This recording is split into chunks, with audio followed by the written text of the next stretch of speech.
Hello বন্ধুগণ, আমি আবার চলে আসলাম। আজকে আমরা সবাই ঘুরতে যাব। আমরা সবাই রেডি হয়েছি, আর বাকিটুক বাইরে যা বলবো কি কি করি আজকে।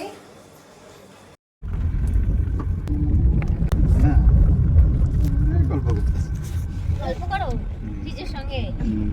জিজু নাকি? ও বাবা, ছোট শালিকা। তো ফাইনালি আমরা বসে পড়লাম গাড়িতে। দেখছি আমরা খুব মজা করছি গাড়িতে। আমরা এখন চলে যাব কোথায় জানো? জানো নিশ্চয়ই বলবো। আমি তোমাদেরকে না বলে কি কোনোদিন থাকতে পারি বলো তো? আমি যাচ্ছি এখন বৈশিষ্ট্যতে।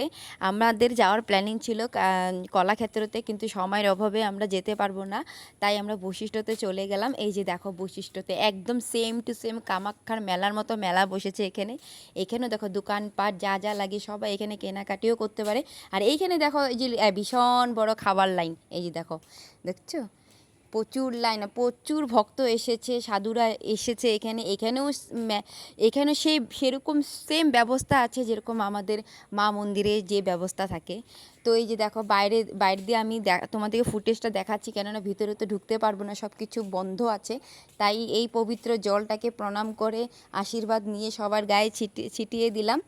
আর আমরা দেখো ওই যে ভাগ্নি আর ভাগ্নার বউর সাথে একটু ফটো নিলাম। আর নদীর ওই পারে যে একটা মা মনসার মন্দির আছে, সেটাও তোমাদেরকে দেখায় দিলাম এই চান্সে। আর এইখানে দেখো এই যে হলুদ কাপড় পরা আছে, যে এই ঠাকুরমশাই বলছে তোমার মেয়েকে একটু ঝাড়া দেওয়াও। তোমরা সবাই জানো আমার দীপশিকা অসুস্থ, তাই মনের একটু সান্ত্বনার জন্য ওকে একটু ঝাড়া দিয়ে দিলাম।